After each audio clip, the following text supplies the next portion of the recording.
আসসালামু আলাইকুম। বার্তা নির্যাসে সবাইকে স্বাগতম। দর্শক, বাংলাদেশ কি আবারও নোবেল পুরস্কার পেতে যাচ্ছে? প্রকাশিত খবরে বলা হয়েছে, শিশু শান্তি নোবেল পুরস্কারে মনোনীত সাতক্ষীরা সুদীপ্ত।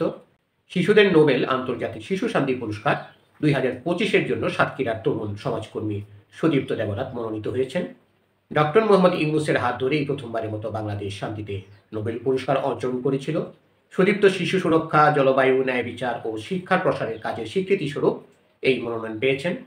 চলতি বছরে সাতক্ষীরা সরকারি উচ্চ বিদ্যালয় থেকে সুদীপ্ত দেবনাথ এসএসসি পাশ করে বর্তমানে সাতক্ষীরা সরকারি কলেজে একাদশ শ্রেণীতে অধ্যয়ন করছেন। শহরের মাস্টারপাড়ার যামিনী কুমার দেবনাথ ও সেজুতি দেবনাথ দম্পতির সন্তান তিনি। দর্শক, আরও খবর পেতে আমাদের চ্যানেলটি সাবস্ক্রাইব করে আমাদের পাশেই থাকুন। নেদারল্যান্ডসের আমস্টারডামে অবস্থিত শিশু সহায়তা ও অ্যাডভোকেসি সংস্থা কিডস রাইটস ফাউন্ডেশন প্রতি বছর বিশ্বের বিভিন্ন দেশে শিশুদের অধিকার রক্ষায় কাজ করা শিশুদের এই পুরস্কারের জন্য মনোনয়ন দিয়ে থাকে। গত ৩ বছর ধরে উপকূলীয় অঞ্চলে শিশু অধিকার নিয়ে কাজ করছেন সুদীপ্ত। তিনি বাল্য বিয়ে, শিশু শ্রম ও শিক্ষা বঞ্চনার মতো সামাজিক সমস্যার বিরুদ্ধে গ্রামীণ ও অনলাইন দুই মাধ্যমে সচেতনতা গড়ে তুলেছেন।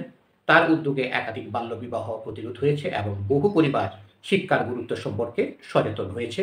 সুদীপ্ত অনলাইন প্ল্যাটফর্মে, ওয়েবিনার, সামাজিক যোগাযোগ মাধ্যমে প্রচারণা ও ডিজিটাল ক্যাম্পেইনের মাধ্যমে হাজারো মানুষের কাছে শিশু অধিকার সম্পর্কিত বার্তা পৌঁছে দিয়েছেন। একই সঙ্গে মাঠ পর্যায়ে কর্মশালা ও সম্প্রদায় ভিত্তিক কার্যক্রম পরিচালনা করেছেন তিনি। সেখানে শিশু সুরক্ষা, অনলাইন নিরাপত্তা ও শিক্ষার প্রতি উৎসাহ বাড়ানোর উপর গুরুত্ব দেওয়া হয়েছে।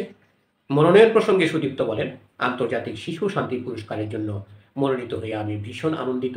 শিশুদের নিয়ে কাজ করতে ভালো লাগে আমার। ভবিষ্যতে আরও ব্যাপকভাবে শিশুদের নিয়ে কাজ করতে চাই। ধন্যবাদ সবাইকে এতক্ষণ যাবত আমাদের পাশে থাকার জন্য। পরবর্তী সংবাদ পেতে আমাদের চ্যানেলটি সাবস্ক্রাইব করে আমাদের পাশেই থাকুন।